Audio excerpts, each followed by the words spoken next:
जब उस गाय को वे ब्राह्मण ले चले, तब उस गाय के असली स्वामी ने कहा कि यह मेरी गाय है।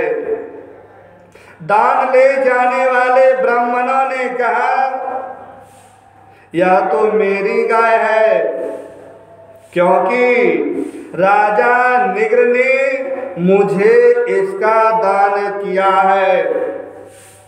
वे दोनों ब्राह्मण आपस में झगड़ते लड़ते हुए अपनी अपनी बात कायम करने के लिए मेरे पास आए।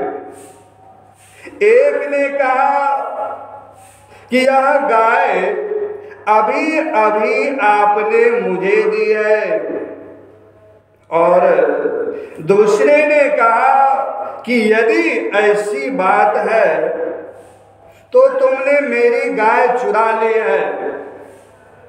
भगवान उन दोनों ब्राह्मणों की बात सुनकर मेरा चित्त भ्रमित हो गया। मैंने धर्म संकट में पड़कर उन दोनों से बड़ी अनुनय विनय की और कहा कि मैं बदले में 1,00,000 उत्तम गौएं दूंगा। आप लोग मुझे यह गाय दे दीजिए। मैं आप लोगों का सेवक हूं। मुझसे अनजान में यह अपराध बन गया है। मुझ पर आप लोग कृपा कीजिए और मुझे इस घोर कष्ट से तथा घोर नरक में गिरने से बचा लीजिए। राजन, मैं इसके बदले में कुछ नहीं लूंगा। यह कहकर गाय का स्वामी चला गया। तुम इसके बदले में 1,00,000 ही नहीं 10,000 गौएं और 2 तो भी मैं लेने का नहीं। इस प्रकार कहकर दूसरा ब्राह्मण भी चला गया।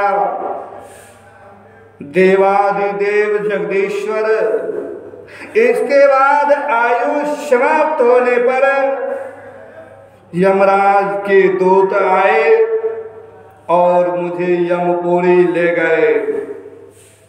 वहां यमराज ने मुझसे पूछा कि राजन, तुम पहले अपने पाप का फल भोगना चाहते हो या पुण्य का? तुम्हारे दान और धर्म के फलस्वरूप तुम्हें ऐसा तेजस्वी लोक प्राप्त होने वाला है जिसकी कोई सीमा ही नहीं है। भगवान, तब मैंने यमराज से कहा कि देव, पहले मैं अपने पाप का फल भोगना चाहता हूं। और उसी क्षण यमराज ने कहा, तुम गिर जाओ। उनके ऐसा कहते ही मैं वहां से गिरा और गिरते ही समय मैंने देखा कि मैं गिरगिट हो गया हूं। प्रभु, मैं ब्राह्मणों का सेवक, उदार दानी और आपका भक्त था। मुझे इस बात की उत्कट अभिलाषा थी कि किसी प्रकार आपके दर्शन हो जाए, किसी प्रकार आपके दर्शन हो जाए। इस प्रकार आपकी कृपा से मेरे पूर्व जन्मों की स्मृति नष्ट ना हुई।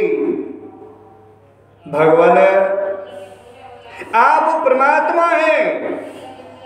बड़े बड़े ईश्वर हृदय जगदीश्वर उपनिषदों की दृष्टि से, अभेद दृष्टि से अपने हृदय में आपका ध्यान करते रहते हैं।